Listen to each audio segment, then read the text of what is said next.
Esse é o terceiro vídeo da série Lewis, da série das contribuições do Arthur Lewis. Arthur Lewis, desenvolvimento com oferta ilimitada de mão de obra. A gente já discutiu até agora nos 2 vídeos anteriores como ele trata a questão da economia atual, como ele trata os mecanismos de transferência da oferta ilimitada, da quantidade ilimitada de mão de obra do setor de subsistência para o setor capitalista como um elemento necessário para essa estratégia, para o sucesso da estratégia de desenvolvimento, né? Legal. A gente mostrou que essa transferência leva ao aumento da acumulação, uma vez que o salário é mantido em níveis próximos ao salário de subsistência, e a produtividade no setor capitalista é mais elevada. Isso faz com que essa desigualdade garanta um aumento na taxa de lucro, um potencial maior de acumulação, de aumento da poupança, que é central para o Lewis, para viabilizar, então, o reinvestimento, nos termos dele, né? Ele está muito preocupado com o aumento da taxa de poupança de algo de 4% a 5% para algo a 12% a 15% da renda nacional para viabilizar esse processo, né? Então, ele vai falar, para tal, preciso superar algumas barreiras, preciso que nos países subdesenvolvidos esse processo de aumento da desigualdade seja em direção ao lucro, seja em direção às atividades industriais, para potencializar o setor capitalista, seja em direção ao aumento do progresso técnico, e não em direção a atividades rentícias, atividades comerciais, atividades militares, atividades religiosas, né? Então, eu preciso forjar uma classe dominante que tenha capacidade de liderar o processo nessa direção. Ok, até aqui a gente já discutiu. Mas o Lewis vai trazer algumas outras limitações. Olha, a importância do reinvestimento do lucro passa a ser central. Ele vai discutir o seguinte, olha, eu tenho problemas de financiamento nesse processo. Olha como vai ficando mais complexa a interpretação dele. Tenho problemas de financiamento nesse processo. Uma vez que o setor capitalista nas economias subdesenvolvidas, na interpretação do Lewis, ele é muito pequeno. Então, ele pode ter nessa dinâmica uma capacidade de crescer absorvendo a oferta ilimitada de mão de obra do setor de subsistência. Mas há limites. Há limites na sua capacidade de acumulação de reinvestimento para viabilizar continuamente esse processo. Esses limites estão associados ao lucro, aumento do lucro na renda, aumento da poupança, aumento do investimento. Então, o Lewis vai falar, eu preciso financiar esse processo, para acelerar esse processo. Como eu posso fazer? Para além dessa discussão da transferência de mão de obra e como isso tem impacto na geração de excedentes, no potencial de acumulação. O Lewis vai dizer, um elemento fundamental para se financiar esse processo é o crédito. Ele vai estabelecer uma relação muito direta entre crédito e inflação. Ele vai dizer que uma alternativa, uma complementaridade ao reinvestimento dos lucros para se aumentar o acúmulo de capital é a possibilidade de se você ofertar dinheiro via crédito. O Lewis diz, esse aumento da oferta monetária, que vai viabilizar uma expansão do crédito, num primeiro momento, ele pode até gerar inflação. Olha só, suas raízes ainda ortodoxas. Pode até gerar inflação. Só que essa inflação é temporária. Por quê? Porque esse desequilíbrio vai acontecer entre o momento da geração do crédito e T0 e T1 momento da efetivação do investimento e do aumento da oferta. Então, ele fala, eu tenho um aumento, estou lembrando que estou num país subdesenvolvido, eu tenho limitações.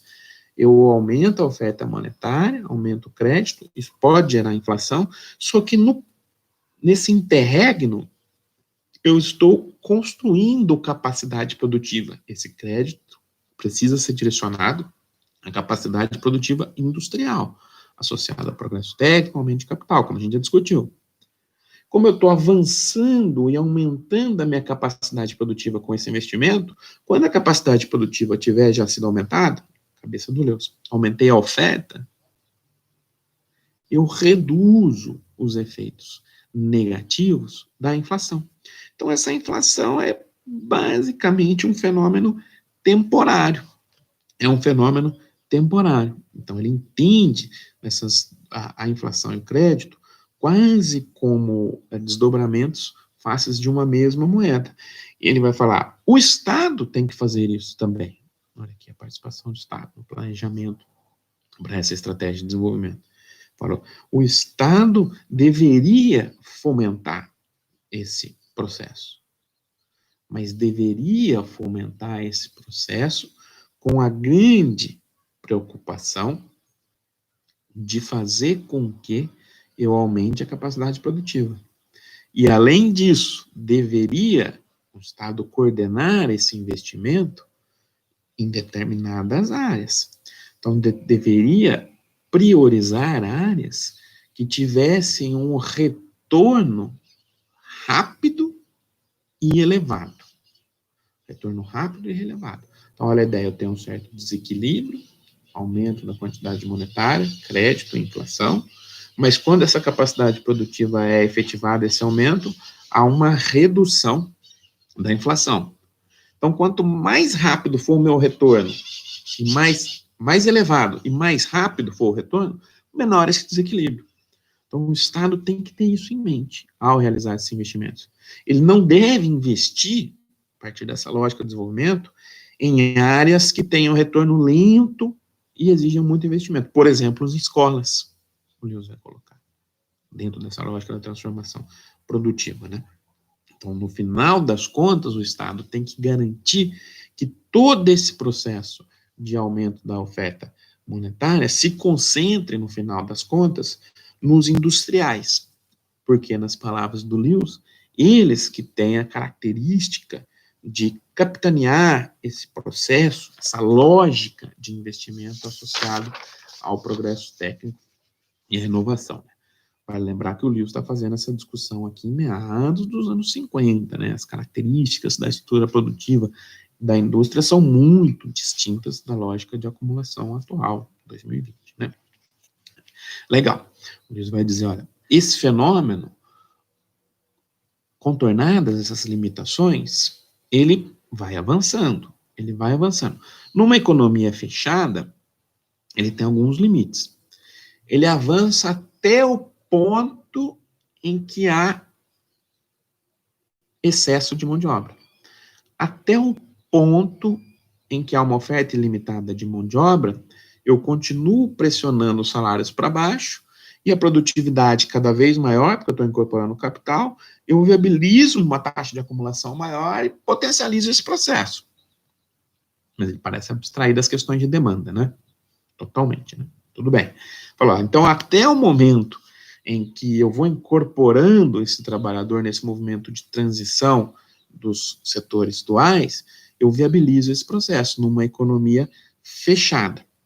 O Lewis vai falar, quando esse excedente de mão de obra diminuir, quando a oferta ilimitada de mão de obra não existir mais, ou quando eu tiver pressões para o aumento salarial, olha só, o baixo salário é funcional à acumulação do uso.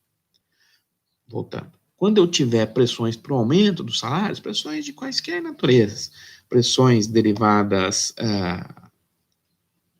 da redução da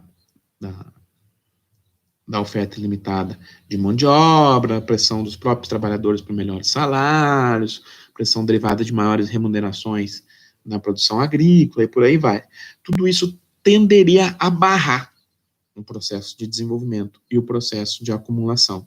Então, olha como ele enxerga uma dualidade nesses fenômenos. Depois ele vai falar, tudo bem, mas essa é uma tendência exagerada, porque na medida em que eu vou incorporando o progresso técnico, eu vou aumentando a produtividade,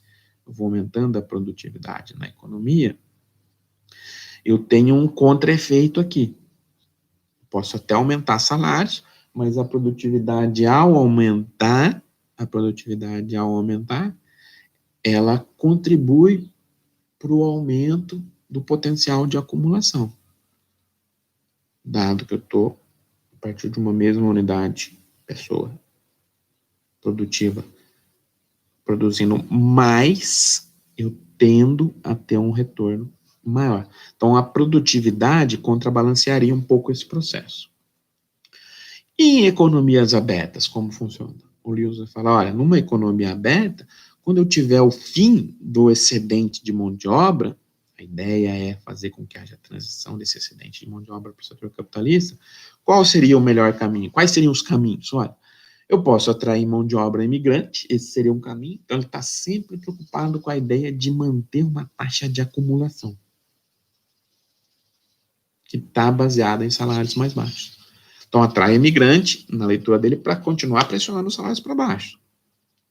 Mas ele vai dizer, olha, os sindicatos são contrários a essa ideia, pressionar os salários para baixo, e atração de imigrantes. Então, talvez a estratégia mais adequada seja realizar investimentos no exterior, uma fuga para fora. Ou seja, o capital industrial desse país que foi avançando e agora está enfrentando limites na sua acumulação, realizaria investimentos no exterior para contornar limites à sua acumulação, para contornar limites à tendência declinante da taxa de lucro. E está erroneamente, está subestimando muito o impacto do aumento da produtividade na manutenção das taxas de lucro. Mas ele é um homem do seu tempo, Legal. Ele vai falar o seguinte, olha, mesmo com esses pontos mais conservadores, ele vai dizer, voltando agora aqui nos passos, retrocedendo alguns passos. Olha, para contornar as limitações dessa estratégia de transição, eu preciso entender o seguinte, os países subdesenvolvidos não devem se adequarem à ideia das vantagens comparativas. Ele vai falar, olha, ele vai defender uma certa ideia de protecionismo, uma ideia de leis de custos comparativos, que ele vai dizer, ele vai fazer uma crítica à ideia das vantagens comparativas como um instrumento para convergência internacional. Por quê? Fala, os países periféricos, os países subdesenvolvidos, ao atraírem capital internacional, esse capital internacional vem muito vinculado à produção de commodities para exportação. Essa produção de commodities para exportação vai se aproveitar dos baixos salários, vai ter um elevado potencial de acumulação, a lógica que a gente já discutiu, porque eu tenho produtividade elevada, e vai vender esse produto para o exterior. Mas como esse produto vai ser consumido no exterior, eu não vou ter desencadeado domesticamente o processo de transição de uma economia de subsistência para um setor capitalista em direção à industrialização. Por quê? Porque a acumulação do capital vai ser externa, não vai ser doméstica. Então ele fala, a atração desses capitais não necessariamente vai levar ao desenvolvimento. Ao contrário, elas vão tender a aprisionar os países, dado que a acumulação é externa. Logo, ele não está usando os termos cepalinos, mas está querendo dizer o seguinte, olha, eu vou ter uma tendência de manutenção dos salários de subsistência, vou ter uma tendência de transferência da acumulação para fora, e vou inviabilizar esse processo de transição do setor de subsistência rumo à industrialização. O caminho seria que esse investimento fosse transitando para a indústria, Mas para isso eu preciso que essa produção, que esse investimento industrial na agricultura seja consumido domesticamente, para que, nas palavras dele, a acumulação, o maior lucro, sejam viabilizados domesticamente, né? É nesse sentido que ele defende a proteção das indústrias dos países subdesenvolvidos, né? Por quê? Porque ele vai falar o seguinte, olha, as interpretações convencionais das vantagens comparativas partem da ideia errada de que há uma oferta limitada de mão de obra, que é uma escassez de mão de obra. E não é isso que ocorre. Há uma oferta ilimitada de mão de obra. Uma oferta ilimitada de mão de obra que pressiona os salários para baixo. Então, toda a lógica do equilíbrio internacional, toda a lógica da equivalência nos ganhos de troca, que está por trás dos modelos de comércio internacional, da ideia das vantagens comparativas, baseia-se na ideia da escassez. E o Lewis vai falar, não, nos países subdesenvolvidos eu tenho uma oferta ilimitada de mão de obra. Então, essa lógica do comércio internacional, que levaria a ganhos, digamos assim, espraiados igualmente, de certa forma, harmônicos, não vale. Então, para contornar todas essas limitações que embasam essas interpretações, eu preciso, a partir da lei de custos comparativos, estou olhando os custos comparativos entre os países, levando em consideração o excesso ou a escassez de mão de obra, eu preciso proteger a indústria doméstica. Estou levando em consideração que eu tenho uma incapacidade de desenvolver a indústria doméstica se eu entrar nesse jogo e transferir o excedente para fora. Então, eu preciso levar essas duas dimensões em conta, a partir de uma suposta lei de custos comparativos, para proteger a indústria doméstica, para entender qual seria o processo adequado para viabilizar essa transformação, o nível de taxação adequado para viabilizar esse processo de transformação estrutural doméstica. Bom, essas são as principais contribuições do Lewis.